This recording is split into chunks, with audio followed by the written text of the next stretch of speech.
This is Pet Life Radio. Let's talk pets.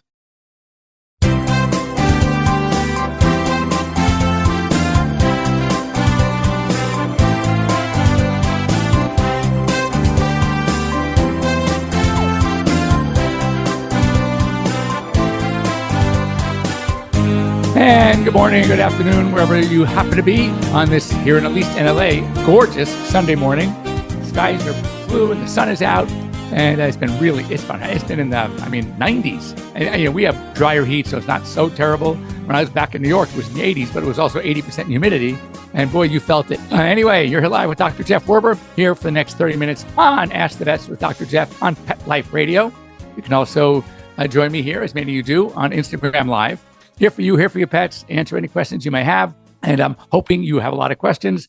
And, my ways to get a hold of me is just join us here live. It's great. Go on to PetLifeRadio.com, click on shows, Ask the Vets with Dr. Jeff, and there'll be a link left you for there. Just click on the link and you're going to be good to go. Or better yet, 877-385-8882. If you want toll-free, good old-fashioned phone, that is the way to go, 877-385-8882. But I can't see you if you do it that way. Or I see, Vicky's here with us. Hello, Vicky. How are you?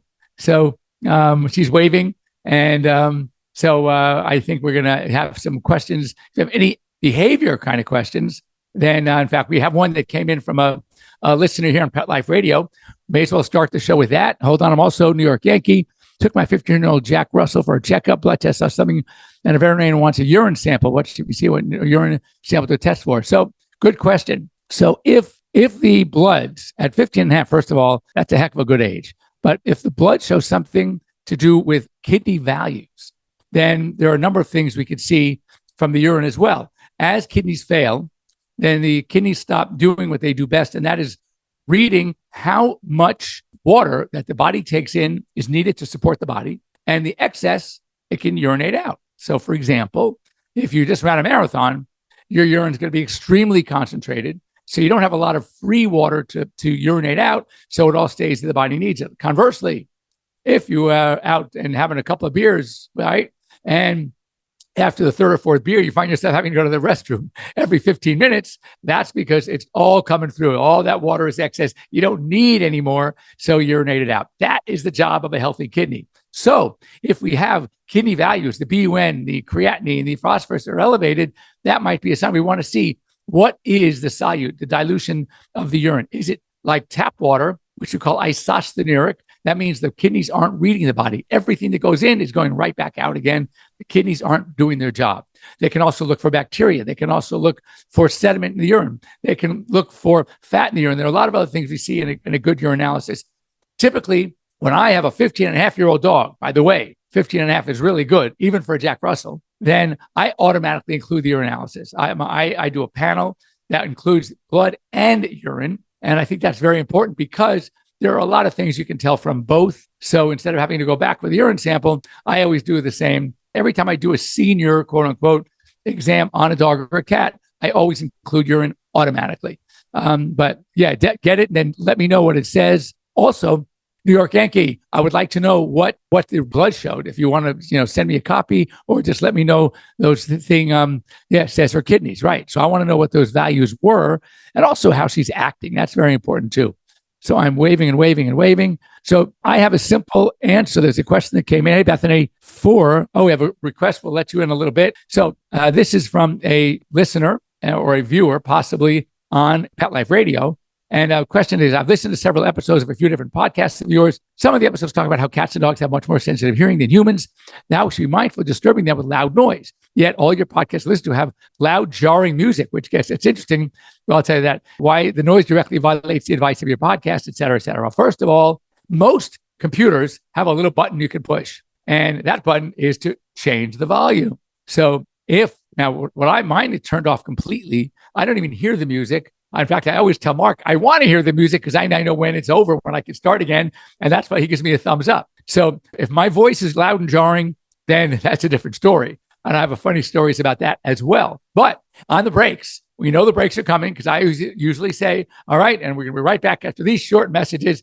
Just turn your volume down or do what I do. I turn it off and I ignore them. I wait for Mark's thumbs up. And during the break is when I get to talk to you guys here on Instagram. So, but let me tell you this funny story. I heard this years ago, and it's a couple of times since. Woman is in the kitchen. Her dog is with her in the kitchen. TV is on in the den.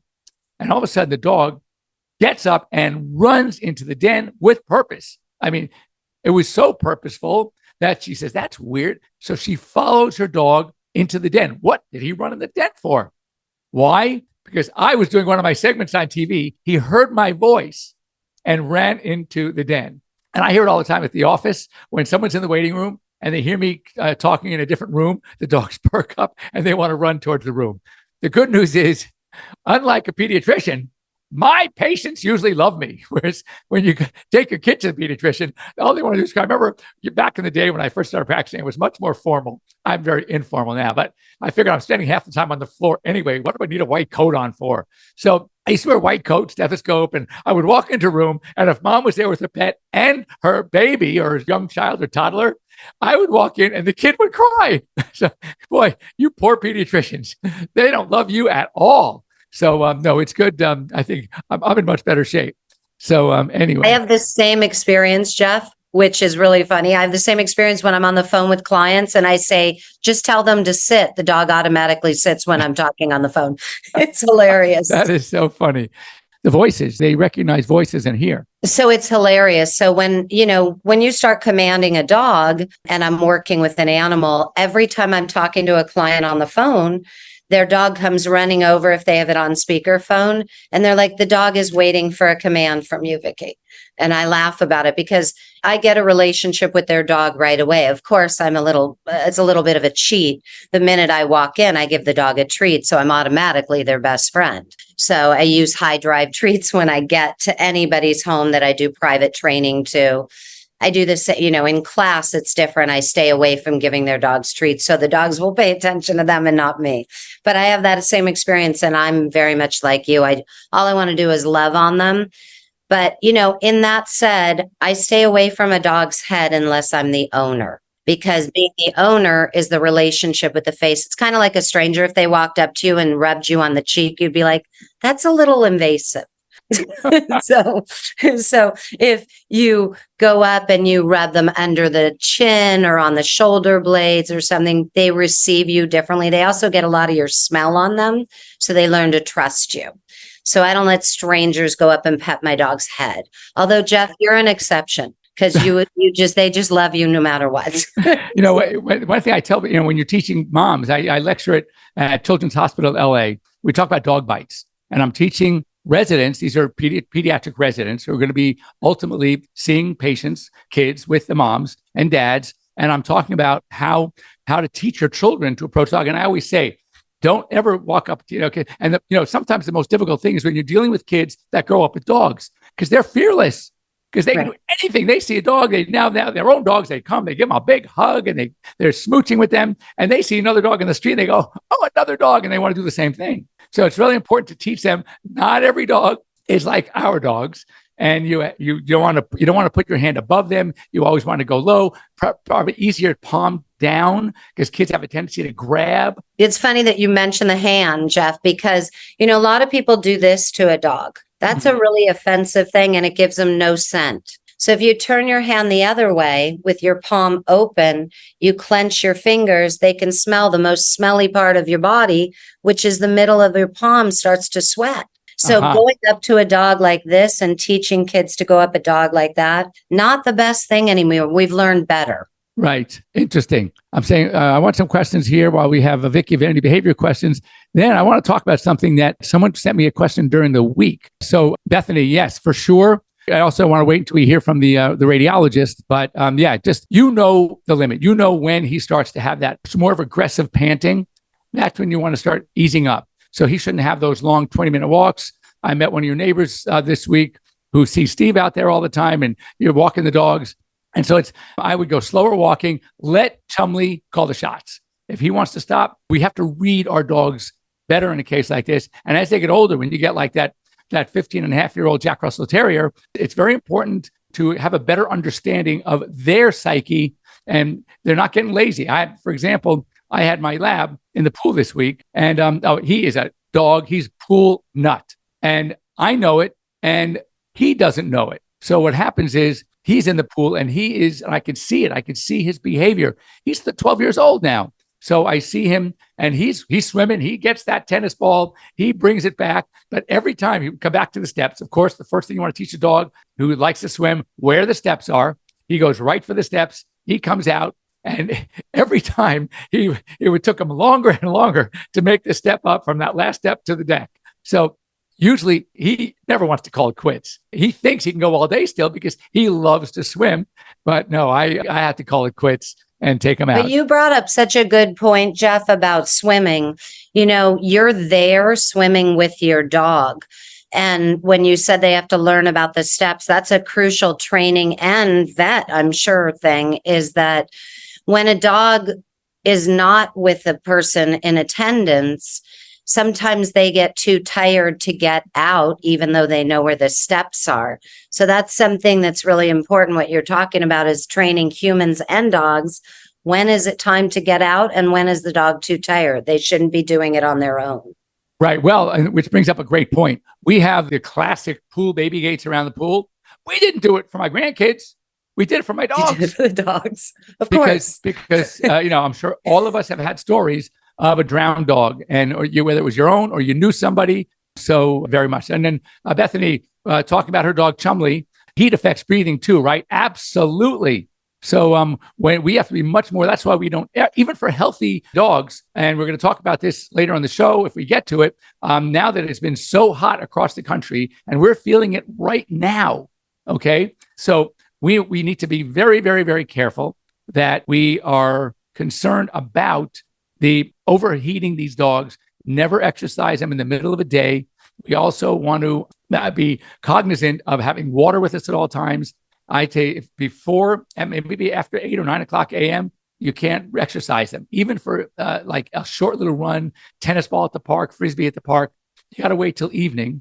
And then also in the evening, we have to be very careful because that pavement, especially black asphalt, retains heat for many hours after the sun goes down. So it's not just waiting till maybe after 7 p.m. It might have to be after 9 p.m. before you can take them. And then I get reports from people across the country, especially in areas in the Southeast, where it's not only hot, but extremely humid. And it is still 80 degrees at night. So again, we need to be very careful. I do a hand trick. You know how you touch the cement and it doesn't feel that hot? But if you leave your hand there longer, you start to feel the burn. So I was just teaching people that exactly what you're talking about is that a quick touch to the cement may not feel like it's too hot for their feet. But if you hang out there for a second, you're going to start really feeling how hot the cement or asphalt is. I love that you said that. So important for the summer. When we come back, I got a question this week. And one of the reasons why I wanted, Vicki here, because it's sort of a medical and behavior at the same time. And that is behavior changes during or after a spay or a neuter. I know what we find from the medical aspects. I want to know what we hear from the behavior aspect. So when we come back from our break, and by the way, for the people whose pets are with you and are freaking out by the music, turn your volume down as well. And after I get my thumbs up from Mark, I'm going to turn my volume back up so your pets don't freak out when they hear, I thought it's nice music, but hey, you have to have music on commercials. Come on, we all do. So anyway, don't go away after these words. I'm going to stay live with you here on Instagram so we can talk during the commercials. Mark, I'll be waiting for your finger, and I mean the thumb, not the middle. All right, we'll be right back. Take a bite out of your competition. Advertise your business with an ad in Pet Life Radio podcasts and radio shows. There is no other pet-related media that is as large and reaches more pet parents and pet lovers than Pet Life Radio. With over 7 million monthly listeners, Pet Life Radio podcasts are available on all major podcast platforms. And our live radio stream goes out to over 250 million subscribers on iHeartRadio, Odyssey, TuneIn, and other streaming apps. For more information on how you can advertise on the #1 pet podcast and radio network, visit PetLifeRadio.com/advertise today. Let's talk pets. Let's talk pets On Pet Life Radio. Pet Life Radio. PetLifeRadio.com.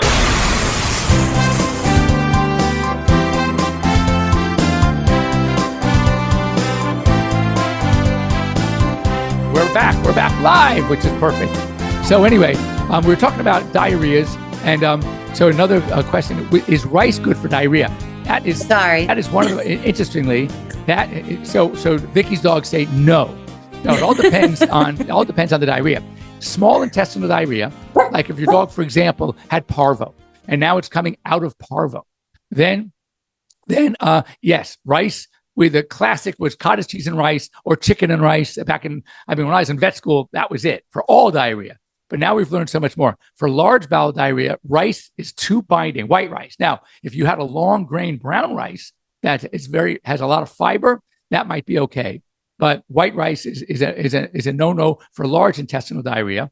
But small intestinal, absolutely rice is good. So that's why it's so important to really make the distinction between whether the problem was large bowel or small bowel.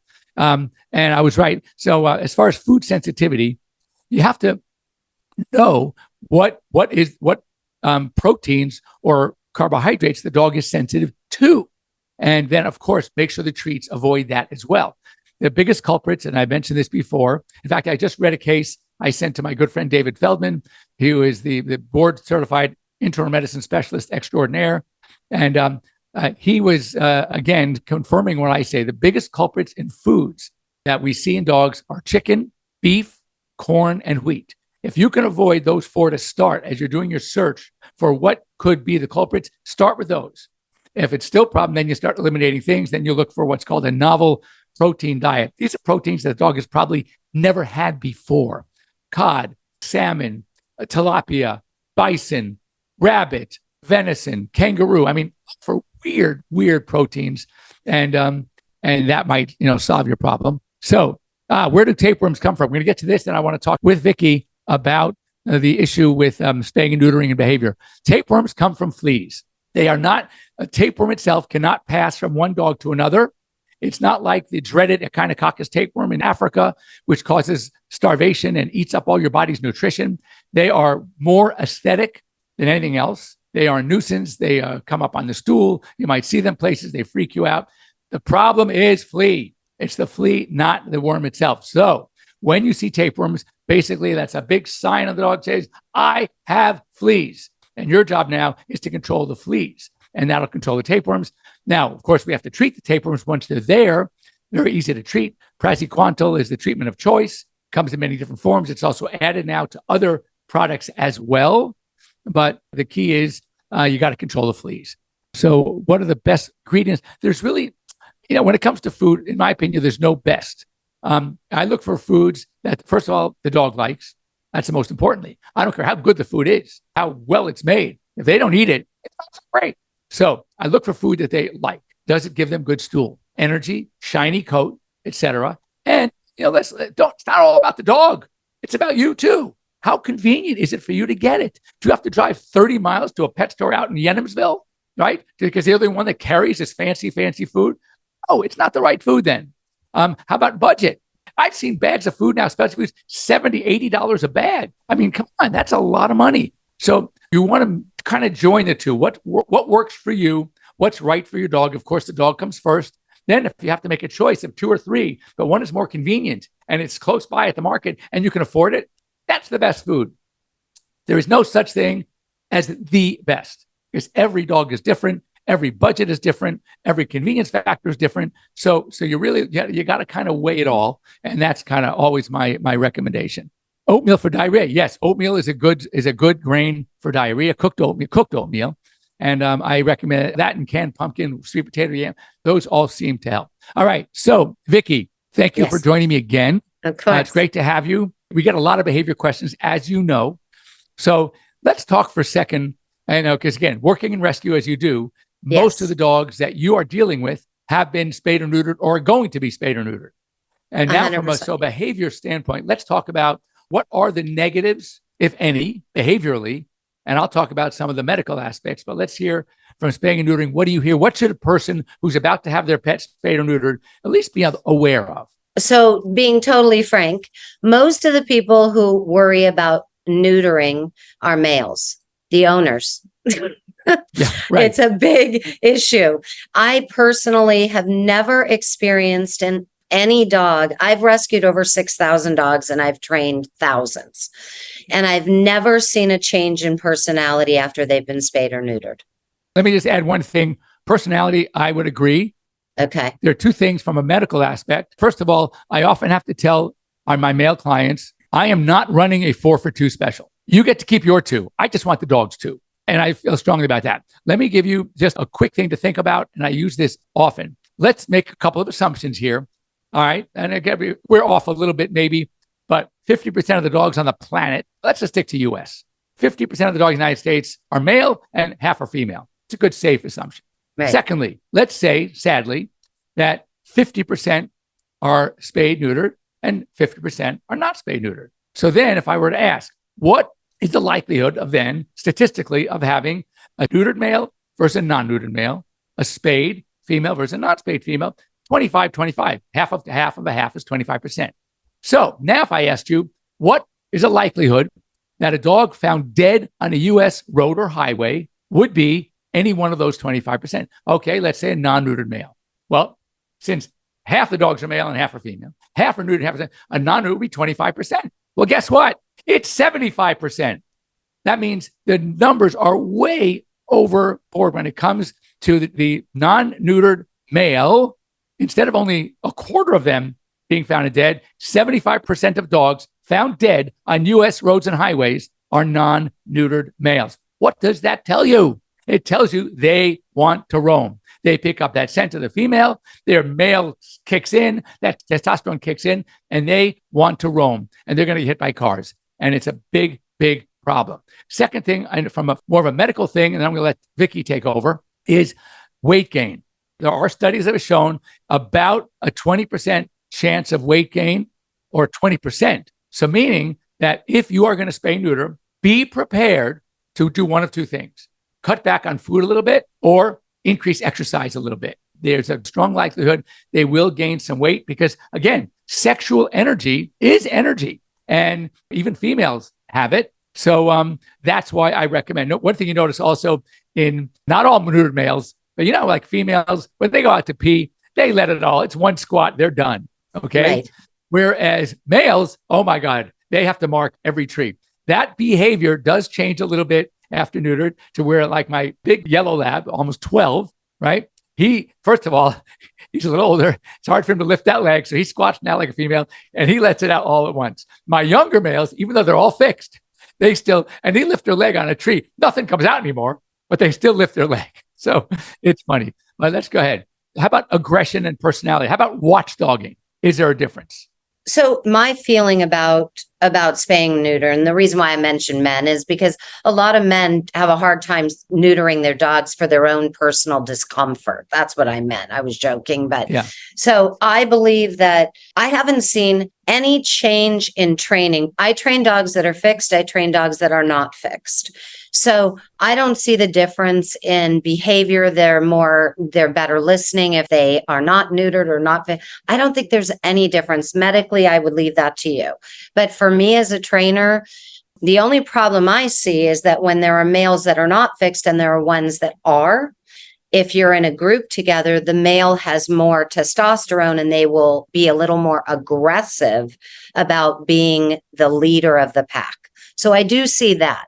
Which, by the way, is why, and I think it's a good idea, a lot of pet parks and rescue areas will say we have to have the dogs not only vaccinated, right, but spayed or neutered. Exactly. Because I do agree that I do see more of that wannabe macho in the non-neutered male. But also, what I find that watchdogging, however, there is absolutely no difference. People say, well, I'm afraid he's such a good watchdog. He is still going to be a good watchdog because a lot of them, like the dogs that are police and military trained, guess what? They're females and they're spayed.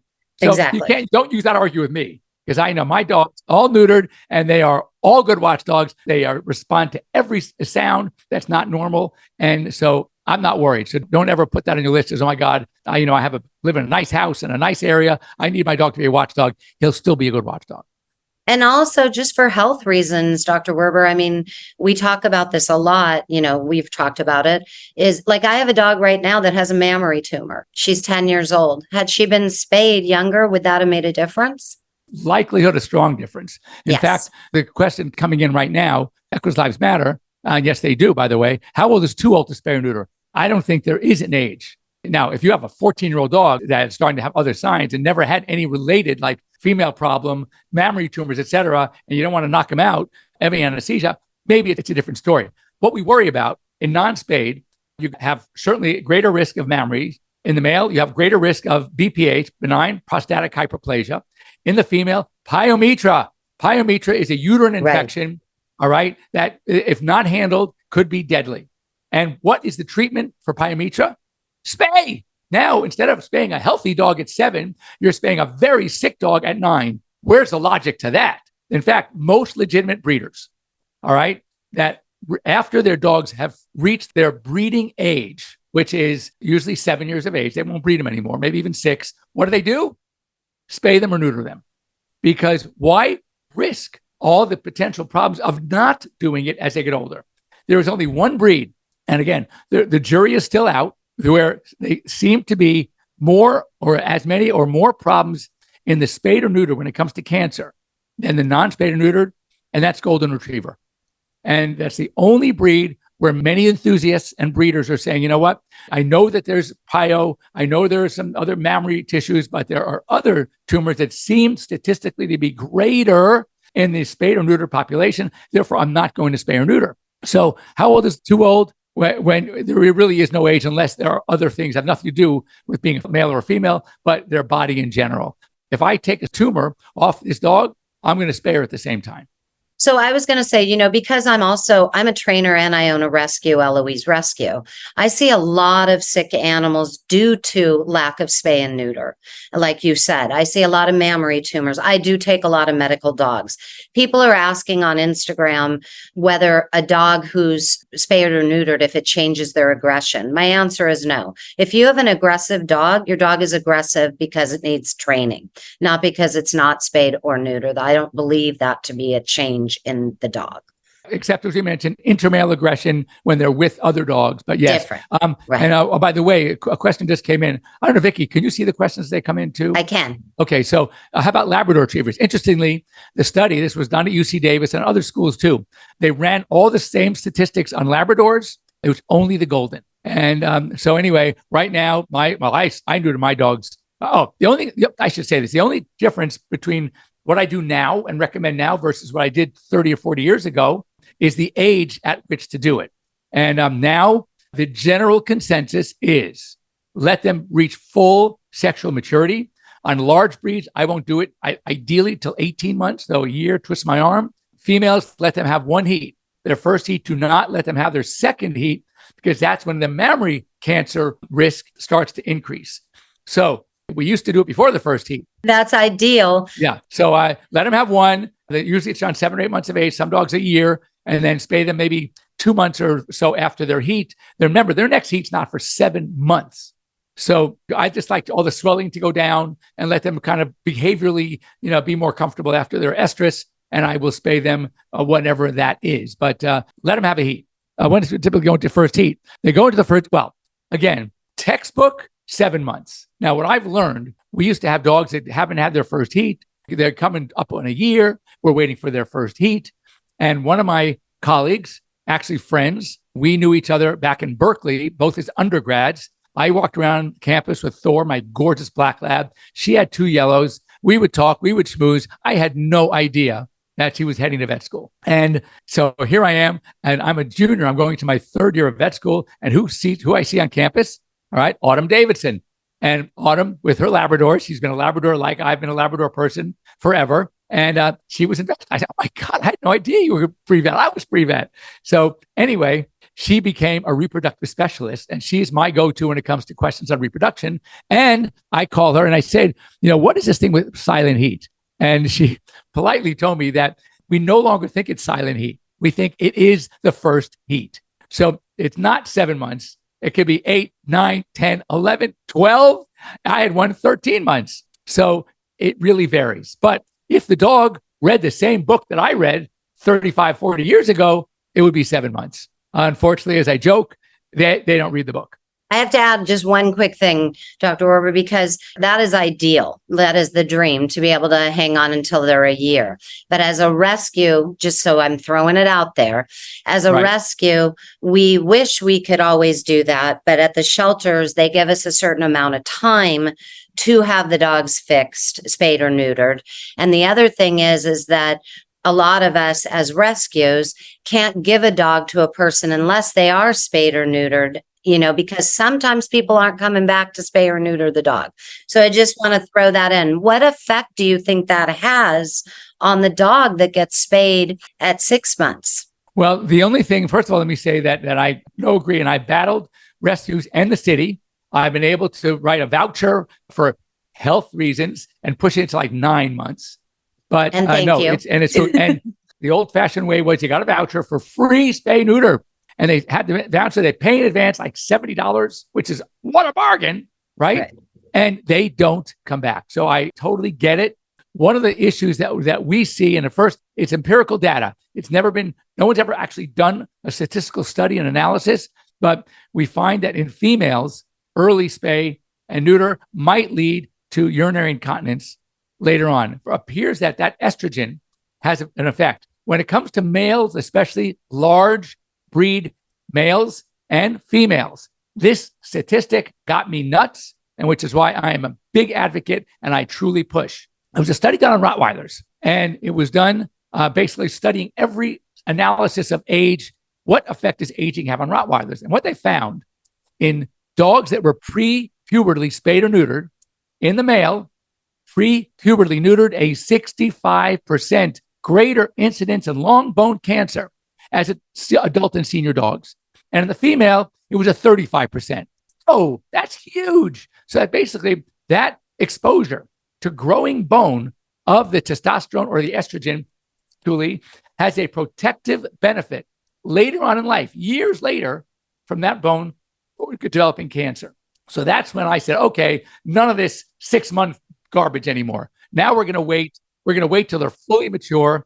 And on a male, 65%, that's huge. So there you have it. That's why I'm so nuts about it. What does it mean when a dog is fixed but continues to hump? I'd love to answer that. Well, humping, and I tell this, why do little puppies hump? Do you think it's sexual? No. They're humping because it's dominance. They're exerting their dominance, and that's how they learned.